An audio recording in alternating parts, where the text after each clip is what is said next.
ஆண்டவராகிய இயேசு கிறிஸ்துவின் இனிய நாமத்தில் உங்கள் அனைவருக்கும் அன்பின் நல்வாழ்த்துக்கள். இன்று வேதம் வாசித்தாயா வாசிக்கலாமா என்ற நிகழ்ச்சியின் மூலம் உங்களை யாவரும் அன்புடன் வரவேற்கிறேன். இன்று வாசிக்கும்படி தெரிந்து கொள்ளப்பட்ட வேத பாடம் அப்போஸ்தலர் 7ஆம் அதிகாரம் மற்றும் 8ஆம் அதிகாரம். பிரதான ஆசாரியன் அவனை நோக்கி, காரியம் இப்படியா இருக்கிறது என்று கேட்டான். அதற்கு அவன், சகோதரரே, பிதாக்களை கேளுங்கள். நம்முடைய பிதாவாகிய ஆபிரகாம் காரானூரிலே குடியிருக்கிறதற்கு முன்னமே மெசோபொத்தாமியா நாட்டிலே இருக்கும்போது மகிமையின் தேவன் அவனுக்கு தரிசனமாகி, நீ உன் தேசத்தையும் உன் இன்னத்தையும் விட்டு புறப்பட்டு நான் உனக்கு காண்பிக்கும் தேசத்துக்கு வா என்றார். அப்பொழுது அவன் கல்தேய தேசத்தை விட்டு புறப்பட்டு காரானூரிலே வாசம் பண்ணினான். அவனுடைய தகப்பன் மரித்த பின்பு அவ்விடத்தை விட்டு நீங்கள் இப்பொழுது குடியிருக்கிற தேசத்திற்கு அவனை அழைத்து கொண்டு வந்து குடியிருக்கும்படி செய்தார். இதிலே ஒரு அடி நிலத்தையாகிலும் அவனுடைய கையாட்சிக்கு கொடாமல் இருக்கையில் அவனுக்கு பிள்ளையில்லாது இருக்கும்போது உனக்கும் உனக்கு பின்வரும் உன் சந்ததிக்கும் இதை சுதந்திரமாக தருவேன் என்று அவனுக்கு வாக்குத்தத்தம் பண்ணினார். அந்தபடி தேவன் அவனை நோக்கி, உன் சந்ததியார் அந்நிய தேசத்தில் சஞ்சரிப்பார்கள். அத்தேசத்தார் அவர்களை அடிமைகளாக்கி 400 வருஷம் துன்பப்படுத்துவார்கள். அவர்களை அடிமைப்படுத்தும் ஜனத்தையோ நான் ஆக்கினைக்கு உட்படுத்துவேன். அதற்கு பின்பு அவர்கள் புறப்பட்டு வந்து இவ்விடத்திலே எனக்கு ஆராதனை செய்வார்கள் என்றார். மேலும் விருத்த சேதனம் உடன்படிக்கையும் அவனுக்கு ஏற்படுத்தினார். அந்தபடியே அவன் ஈசாக்கை பெற்றபோது 8ஆம் நாளிலே அவனை விருத்த சேதம் பண்ணினான். ஈசாக்கும் யாக்கோப்பையும் யாக்கோப்பு 12 கோத்திர பிதாக்களையும் பெற்றார்கள்.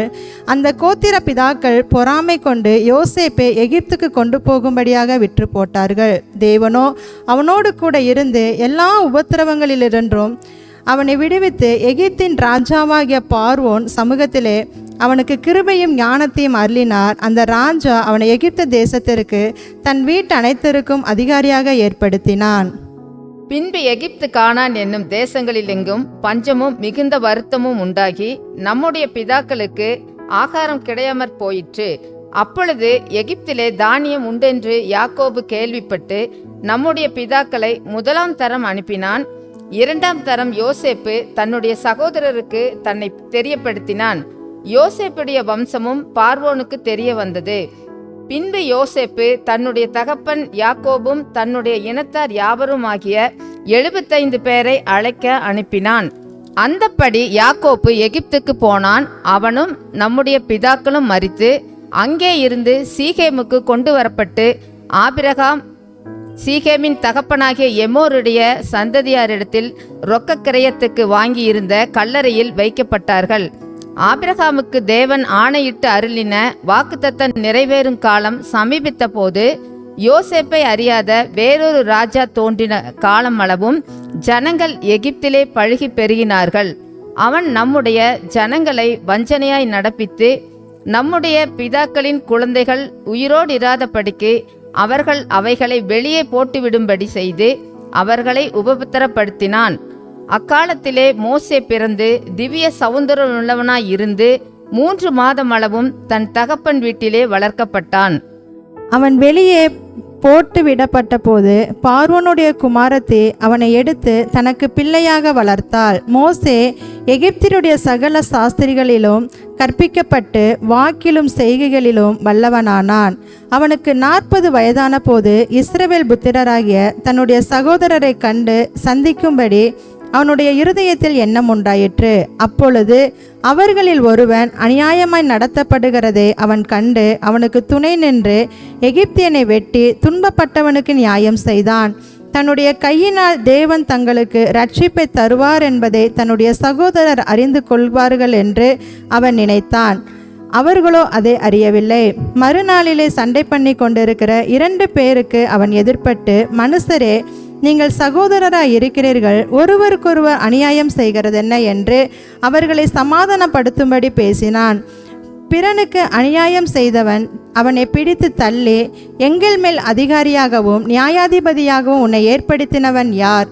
நேற்று நீ அந்த எகிப்தியனை கொன்றது போல என்னையும் கொன்று போட மனதாய் இருக்கிறாயோ என்றான். இந்த வார்த்தை நிமித்தம் மோசே ஓடிப்போய் மீதியான் தேசத்திலே சஞ்சரித்து கொண்டிருந்தான். அங்கே இருக்கும்போது அவனுக்கு 2 குமாரர் பிறந்தார்கள். 40 வருஷம் சென்ற பின்பு சீனாய் மலையின் வனாந்தரத்திலே கர்த்தருடைய தூதனானவர் முட்செடி எரிகிற அக்கினி ஜுவாலிலே அவனுக்கு தரிசனமானார். மோசே அந்த தரிசனத்தை கண்டு அதிசயப்பட்டு அதை உற்று பார்க்கும்படி சமீபித்து வருகையில், நான் ஆபிரகாமின் தேவனும் ஈசாக்கின் தேவனும் யாக்கோபின் தேவனுமாகிய உன் பிதாக்களுடைய தேவனாயிருக்கிறேன் என்று கர்த்தர் திருவுளம் பற்றின சத்தம் அவனுக்கு உண்டாயிற்று.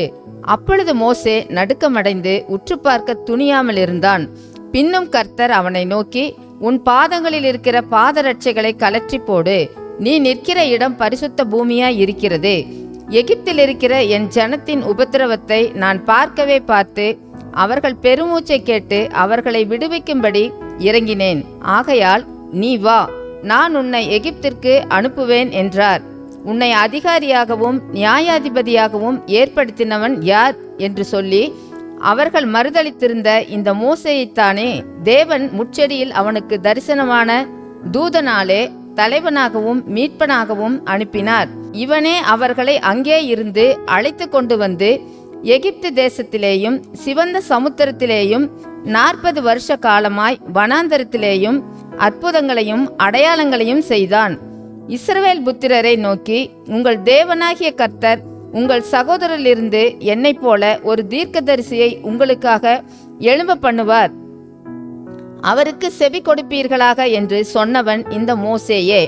சீனாய் மலையிலே தன்னுடனே பேசின தூதனோடும் நம்முடைய பிதாக்களோடும் கூட வனாந்தரத்திலே சபைக்குள் இருந்தவனும் நமக்கு கொடுக்கும்படி ஜீவ வாக்கியங்களை பெற்றவனும் இவனே. இவனுக்கு நம்முடைய பிதாக்கள் கீழ்ப்படிய மனதாயிராமல் இவனை தள்ளிவிட்டு தங்கள் இருதயங்களில் எகிப்துக்கு திரும்பி ஆரோனை நோக்கி, எகிப்து தேசத்திலிருந்து எங்களை அழைத்து கொண்டு வந்த அந்த மோசேக்கு என்ன சம்பவித்ததோ அறியோம். ஆதலால் எங்களுக்கு முன் செல்லும் தெய்வங்களை எங்களுக்கு உண்டு பண்ணும் என்று சொல்லி அந்நாட்களிலே ஒரு கன்றுக்குட்டியை உண்டு பண்ணி அந்த விக்கிரகத்திற்கு பலியிட்டு தங்கள் கையின் கிரியைகளில் களி கூர்ந்தார்கள். அப்பொழுது தேவன் அவர்களை விட்டு விலகி வான சேனைக்கு ஆராதனை செய்ய அவர்களை ஒப்பு கொடுத்தார்.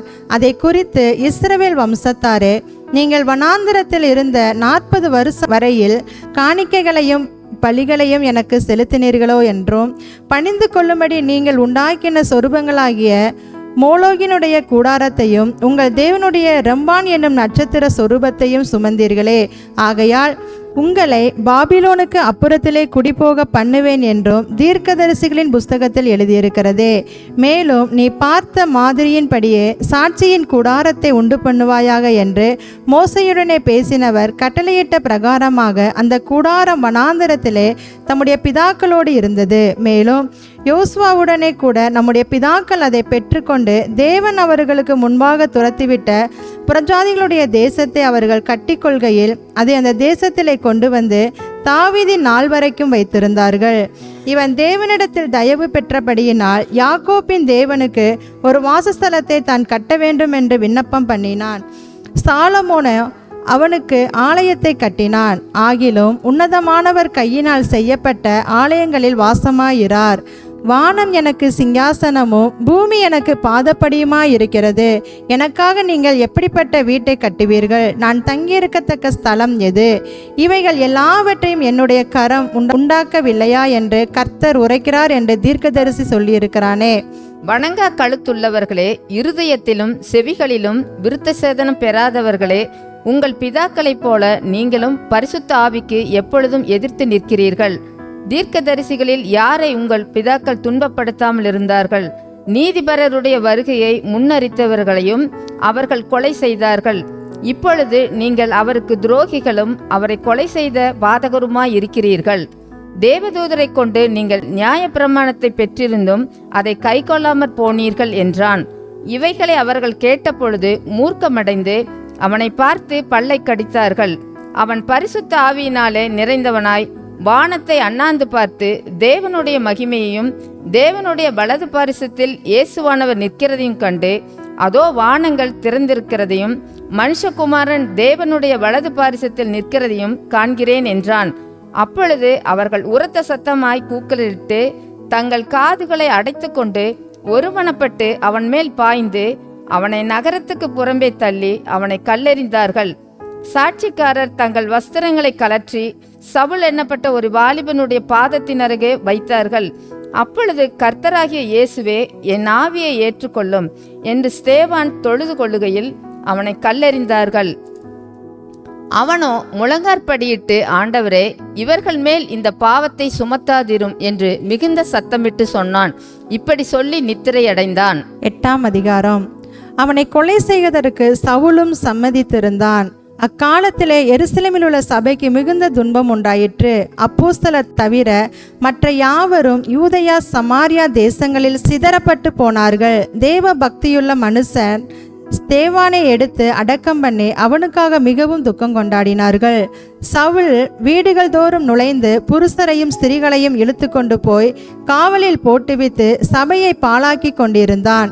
சிதறி போனவர்கள் எங்கும் திரிந்து சுவிசேஷ வசனத்தை பிரசங்கித்தார்கள். அப்பொழுது பிலிப் என்பவன் சமாரியாவில் உள்ள ஒரு பட்டணத்திற்கு போய் அங்குள்ளவனுக்கு கிறிஸ்துவை குறித்து பிரசங்கித்தார்கள். அப்பொழுது பிலிப் என்பவன் சமாரியாவில் உள்ள ஒரு பட்டணத்திற்கு போய் அங்கு உள்ளவர்களுக்கு கிறிஸ்துவை குறித்து பிரசங்கித்தான்.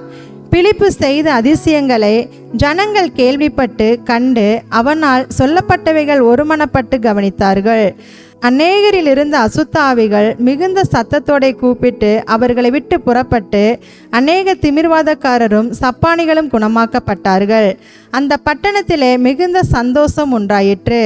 சீமோன் என்று பெயர் கொண்ட ஒரு மனுஷன் அந்த பட்டணத்திலே மாயவித்தைக்காரனாயிருந்து தன்னை ஒரு பெரியவன் என்று சொல்லி சமாரியா நாட்டு ஜனங்களை பிரமிக்க பண்ணி கொண்டிருந்தான்.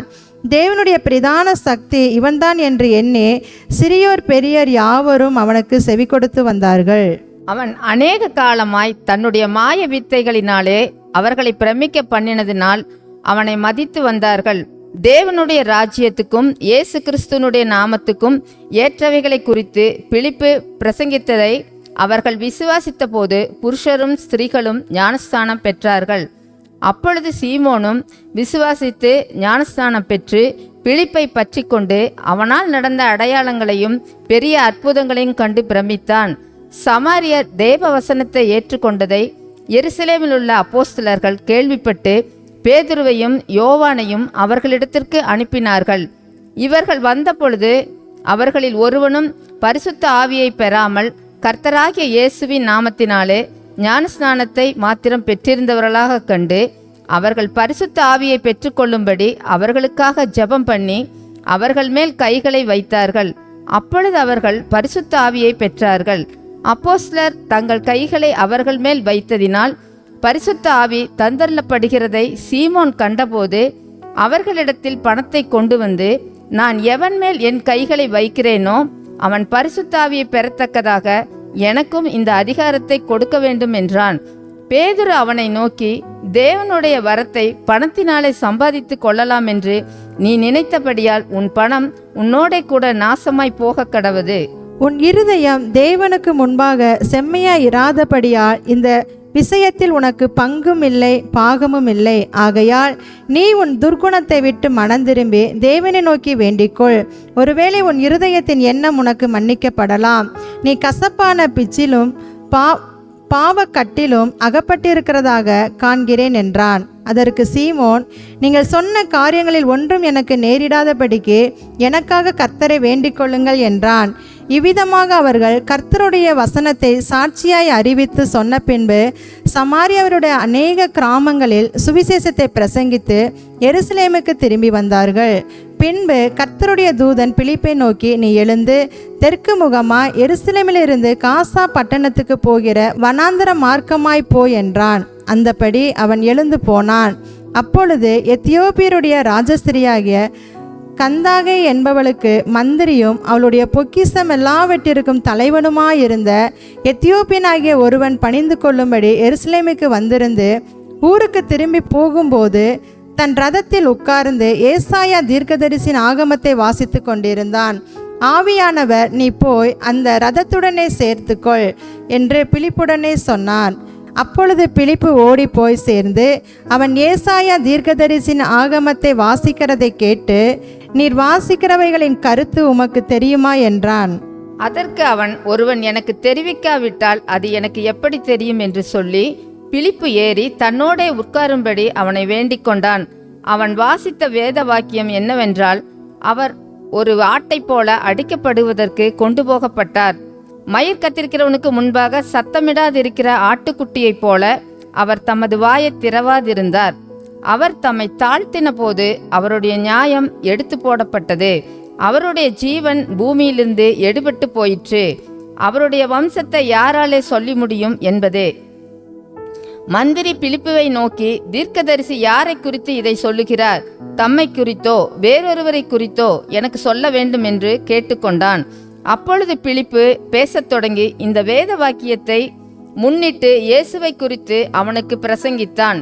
இவ்விதமாய் அவர்கள் வழி நடந்து போகையில் தண்ணீர் உள்ள ஓரிடத்திற்கு வந்தார்கள். அப்பொழுது மந்திரி, இதோ தண்ணீர் இருக்கிறதே, நான் ஞானஸ்நானம் பெறுகிறதுக்கு தடை என்ன என்றான். அதற்கு பிலிப்பு, நீர் முழு இருதயத்தோடும் விசுவாசித்தால் தடையில்லை என்றான். அப்பொழுது அவன் இயேசு கிறிஸ்துவை தேவனுடைய குமாரன் என்று விசுவாசிக்கிறேன் என்று சொல்லி இரதத்தை நிறுத்தச் சொன்னான். அப்பொழுது பிலிப்புவும் மந்திரியும் ஆகிய இருவரும் தண்ணீரில் இறங்கினார்கள். பிலிப்பு அவனுக்கு ஞானஸ்தானம் கொடுத்தான். அவர்கள் தண்ணீரிலிருந்து கரையேறின பொழுது கர்த்தருடைய ஆவியானவர் பிலிப்பை கொண்டு போய் விட்டார். மந்திரி அப்புறம் அவனை காணாமல் சந்தோஷத்தோடு தன் வழியே போனான். பிலிப்பு ஆசோத்திலே காணப்பட்டு அவ்விடத்திலிருந்து பிரயாணம் பண்ணி செசரியாவுக்கு வருகிற வரையில் சகல பட்டணங்களிலும் சுவிசேஷத்தை பிரசங்கித்து கொண்டு வந்தான். கர்த்தர் உங்களை ஆசீர்வதிப்பாராக. ஆமென்.